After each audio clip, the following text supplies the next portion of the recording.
যে গছ তাত কটা হৈছিল মোৰ দৃষ্টিত এজন নাগৰিক হিচাপে মোৰ দৃষ্টিত কটা হৈছিল আৰু যিখিনি গছ স্থানান্তৰ কৰা হৈছে তাৰে বেছিভাগ সৰহ সংখ্যক গছৰ স্বাস্থ্য ভাল নহয় কটাইছে 150 বছৰ কটাইছে 50 বছৰ কটাইছে সেই গছকেইডাল তাতেই থাকিব তো আপোনালোক সকলোৱে জানে যে ৰবি দা আচলতে কেনেকুৱা এজন ব্যক্তি মানে ৰবি শৰ্মা দা কেনেকুৱা এজন ব্যক্তি আপোনালোক সকলোৱে জানে জুবিন দা যেনেকৈ এজন সৎ সাহসী আৰু সিধা মানুহ আছিল কোনো ধৰণৰ মিছা কথা নকৈছিল ৰবিদেও ঠিক তেনেকুৱা ধৰণৰে মানুহ এজন তেওঁ কেতিয়াও মিছা কথা নকয় ৰাইজৰ লগত সদায় থাকে ৰাইজে যেনেকুৱা ধৰণে ভাল পায় তেনেকুৱা ধৰণে ৰবিদাই থাকি ভাল পায় আৰু ৰাইজক কেতিয়াও ঠগাই যোৱা নাই বা ৰাইজৰ লগত ঠগ প্ৰবঞ্চক কৰি চৰকাৰৰ লগত বা এনেকুৱা ৰাজনৈতিক দলৰ লগত কোনো ধৰণৰ সম্পৰ্ক তেনেকুৱা নাই আৰু কেতিয়াও মিছা কথা নকয় কিন্তু আজি কেইদিনমানৰ পৰা আপোনালোকে গম পাই আছে যে ৰবিদা অলপ কন্ট্ৰভাৰ্সি হৈ আছে চৰকাৰৰ লগত মানে বিশেষকৈ বিজেপি চৰকাৰৰ লগত কাৰণ বিজেপি চৰকাৰে জুবিন দা নোহোৱাৰ লগে লগে যি গছ কাটিছিল তাৰ ওপৰত মাত মাতিছিল ৰবিদাই আৰু মাত মতাৰ পৰাই চৰকাৰে টাৰ্গেট কৰি লৈছে ৰবিদাক আৰু ৰবিদাক ভুল বুলি কৈছে মানে ৰবিদাই মিছা কথা কৈছে তাত গছ কটা নাই তেনেকৈ কৈছিল কিন্তু তাৰ প্ৰত্যুত্তৰ দিলে এই ভিডিঅ'টোত ৰবিদাই নিজে সেই জায়গাত উপস্থিত হৈ গছ কাটিছে না কাটা নাই তাৰ প্ৰমাণ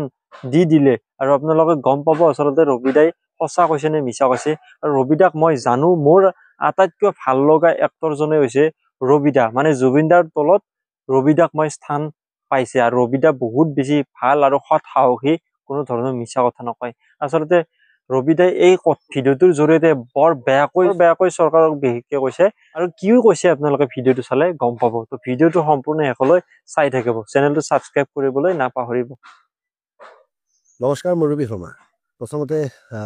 মোক বিশ্বাস কৰা মোক ভাল পোৱা মানুহখিনিক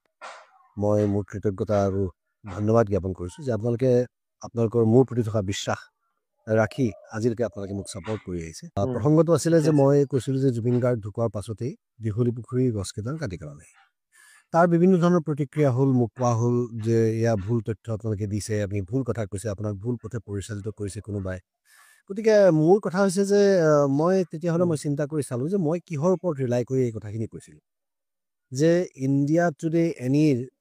যিকেইটা বাতৰি আমি দেখিলোঁ সেইবিলাক বাতৰি আমি বিশ্বাসযোগ্য বুলিয়েই ভাবোঁ আজিৰ তাৰিখলৈকে গতিকে সেইবিলাক নিউজ দেখি আমি এটা অনুমান কৰিব পাৰিছিলোঁ যে এনেকুৱা এটা ঘটনা ঘটিছে বুলি আৰু দ্বিতীয় কথা হৈছে যেতিয়া যিখিনি সজাগ নাগৰিকে তেওঁলোকে মিলিজুলি এই গছ কাটিবলৈ অহা মানুহখিনিক প্ৰতিবাদ কৰিছিলে তেওঁলোকক ডিটেইন কৰা হৈছিলে এৰেষ্ট নহয় ডিটেইন কৰা হৈছিলে গতিকে সেইখিনি মানুহকো মই লগ ধৰিলোঁ আটাইকে বিচাৰি মই লগ কৰি তেওঁলোকৰ লিখাবিলাক পঢ়িলোঁ তেওঁলোকৰ ৰিপৰ্টছবিলাক পঢ়িলোঁ তেওঁলোকৰ ডকুমেণ্টছবিলাক চাই মই এটা কথা বুজি পালোঁ যে মই যিটো কথা কৈছিলোঁ সি একেবাৰে অশুদ্ধ নহয় যে আমি যেতিয়া দীঘলী পুখুৰী বুলি কওঁ তেতিয়া দীঘলী পুখুৰী বুলি ক'লে আচলতে দীঘলী পুখুৰীটোৰ পাৰটোৰ কথা আমি নকওঁ কাৰণ গুৱাহাটীত দুটা আমবাৰী আছে এটা হৈছে ফাটাচিল আমবাৰী এটা হৈছে দীঘলী পুখুৰী জুবিনে কৈ যোৱা কথা এটা যে গছকেইডাল কাটিব লাগিলে মোকো কাটি পেলাওক এই কথাষাৰ মোৰ মনত বাজি থাকে গতিকে জুবিনৰ যি আশা যিটো ইচ্ছা আছিলে অন্তৰ যে এই পৰিৱেশটো নষ্ট আমাৰ পৰিৱেশটো নহয়ে আমি কিন্তু সাংঘাতিক কনচিয়াছ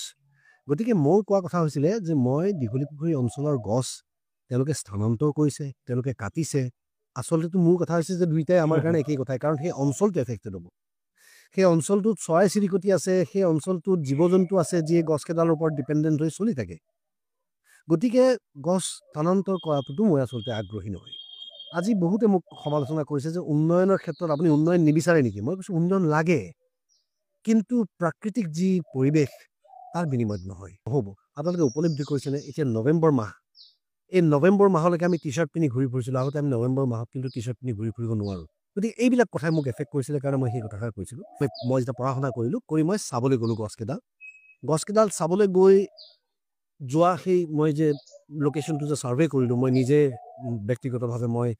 টেক্সটাইললৈ গ'লোঁ আমবাৰী চাৰিওফালে মই চালোঁ মই তাৰপিছত লাচিত ক্ষেত্ৰলৈ গ'লোঁ এই গোটেইবোৰ চোৱাৰ মাজত ইমান সোপা ভিডিঅ' ওলাল পীযুষ হাজৰিকা ডাঙৰীয়াই যিটো আপলোড কৰিছিলে NB নিউজ সেইটো 4 মাহৰ আগৰ মোৰ কথাটো আছিল যে জুবিন গাৰ্গ ঢুকোৱাৰ পাছত গছ কটা হৈছিল বুলি বা গছ তাৰপৰা আঁতৰোৱা হৈছিল বুলি তেওঁলোকে মোক কৈছে যে গছ কটা নাই আমি আঁতৰাইছোঁ তাৰপাছত মই দেখিলোঁ যে ভিডিঅ'জ আহিলে গছ কটা ভিডিঅ' পালোঁ তেতিয়া মোৰ কিউৰিয়চিটিটো আৰু বাঢ়ি গ'ল গতিকে মই যদি আজি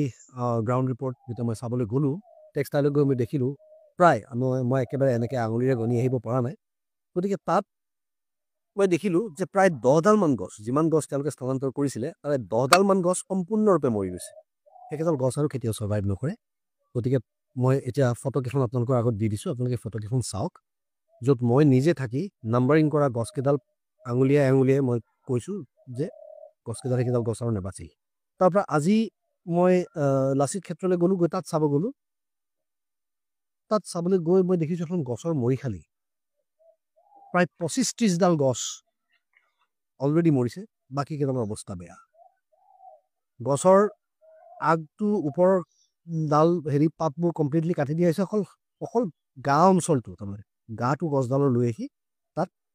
শিপা আছেনে নাই ক'ব নোৱাৰে এডাল গছ মই লৰাই চাওঁতে প্ৰায় লৰিছেও গছডাল আৰু যা হওক শিপাৰ সৈতে থৈছে যিবা কিন্তু ছাৰ্ভাইভেল ৰেটটো খুব বেয়া গতিকে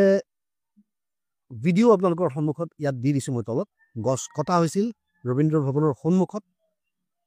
কি ধৰণে কটা হৈছিল আপোনালোকে ভিডিঅ'টোত চাওক আৰু মোৰ ফটোবিলাক চাওক যিবিলাক ফটো আৰু ভিডিঅ' মই আজি গৈ লাচিত ক্ষেত্ৰত তুলি আনিছিলোঁ মই গছকেইডাল গোটেইকেইডাল তাৰপৰা উঘালি আনি পেলাই মোৰ ঘৰৰ পিছফালে নেৰাখলেও নক'ব গছকেইডাল তাতেই থাকিব লাগিব য'ত গছকেইডাল আছিল য'ত গছকেইডালে 100 বছৰ কটাইছে 150 বছৰ কটাইছে 50 বছৰ কটাইছে সেই গছকেইডাল তাতেই থাকিব লাগিব গতিকে দীঘলী পুখুৰী মানে আমি অকল দীঘলী পুখুৰীটোৰ কথা সেই পাৰ্কখন বুজি নাপাওঁ দীঘলী পুখুৰী আমি বুজি পাওঁ গোটেই ইক'চিষ্টেমটো গতিকে আজি যে তেওঁলোকে দুইফালে ৰাস্তা বহলাবলৈ যে বহলাইছে তাৰ পাছত যদি ট্ৰাফিক পুলিচ ষ্ট্ৰিক্ট হয় যদি প্ৰশাসন ষ্ট্ৰিক্ট হয় পাৰ্কিং এফালে দিয়ে যিবোৰ বিজনেছ প্ৰতিষ্ঠান আছে সেইবিলাকত যদি পাৰ্কিঙৰ কাৰণে যদি গভৰ্ণমেণ্টে যদি কয় তেতিয়াহ'লে মই ভাবোঁ অলৰেডি তাত যান জঁট নহ'ব আৰু অলপ যান জঁট হওকেইচোন যান জঁট হওক কিন্তু অন্ততঃ পৰিৱেশটোতো সুৰক্ষিত হৈ থাকক আমি আমাৰ ল'ৰা ছোৱালীক কি দি থৈ যাম আমাৰ প্ৰত্যেকজনৰ মৃত্যুৰ লগত এডাল এডাল গছ যায় এজোপা এজোপা গছ যায় আমাৰ যেতিয়া মৃত্যু হয় আমাক কি আগে গছত জুই লাগে গছৰ কাঠখিনিত কেইটামান গছ থাকক চৰকাৰখনক অনুৰোধ জনাম যে এনেকুৱা ক্ষুদ্ৰ ক্ষুদ্ৰ কথাত মোৰ লগত লাগি থকাতকৈ আপোনালোকৰ কৰিবলগীয়া বহুত কাম আছে সমাজখনৰ উন্নয়নৰ কাম আছে সমাজখনৰ বাবে কৰিবলগীয়া আপোনাৰ ঢেৰ কাম আছে মূল্য বৃদ্ধিৰ বিপক্ষে আপোনালোকে যুঁজ দিবলৈ আছে আপোনালোকে অংক কৰিবলৈ আছে কথা পাতিবলৈ আছে গতিকে সেইবিলাক কাম আপোনালোকে কৰক মোৰ পিছত লাগি থাকি সেই আপোনালোকৰ বহুমূলীয়া সময় অপচয় নকৰিব মই বৰ সাধাৰণ মানুহ মই এজন সাধাৰণ অভিনেতা আৰু মই ৰাইজৰ পক্ষত থিয় হোৱা মানুহ যিটো সদায় ৰাইজৰ লগতেই থাকিম বুলি আজি পুনৰবাৰ আকৌ কথা দিলোঁ আৰু ৰাইজসকলকো কৈছোঁ যে মই এটা পোষ্ট দিছিলোঁ আজি বহুত দিন আগতে ফেচবুকত ৰঙা হেৰিৰ মাজত বগা আখৰেৰে লিখা যে ইছ্যুবোৰ ফালৰি কটাই নিবলৈ বহুত চেষ্টা কৰা হ'ব এতিয়াও সাৰে আছোঁ মই গতিকে আজিও আপোনালোকক কৈছোঁ এতিয়াও সাৰে আছোঁ আৰু মই সাৰে থাকিম যিদিনাখনলৈকে জুবিন গাৰ্গৰ গোটেই ইনভেষ্টিগেশ্যন প্ৰক্ৰিয়াটো সুন্দৰকৈ পাৰ হৈ নাযায় আমি সঠিক উত্তৰ যেতিয়ালৈকে নাপাওঁ আৰু যেতিয়ালৈকে এটা ফেয়াৰ ট্ৰায়েলৰ মাধ্যমেৰে যিখিনি দোষী তেওঁলোকৰ শাস্তি নহয় গতিকে মই আছোঁ আপোনালোকৰ লগত আপোনালোক মোৰ লগত থাকিব বুলি মই আশাবাদী আৰু এইখিনিতে মই আৰু এটা কথা জনাই থৈ বিচাৰিছোঁ যে এইকেইদিনৰ ভিতৰতে ভালকৈ অলপ সময় লৈ এটা টক শ্ব' মই এৰেঞ্জ কৰিম য'ত মই আপোনালোকক আৰু বহুত কথা সদৰি কৰিম গতিকে তেতিয়ালৈকে কেৱল এইমাত্ৰ এতিয়া এই ক্ষেত্ৰত মই আই ৰেষ্ট মাই কেছ আৰু মই এইটোৰ বিষয়ে আৰু কেতিয়াও একো কথা নকওঁ যে গছ তাত কটা হৈছিল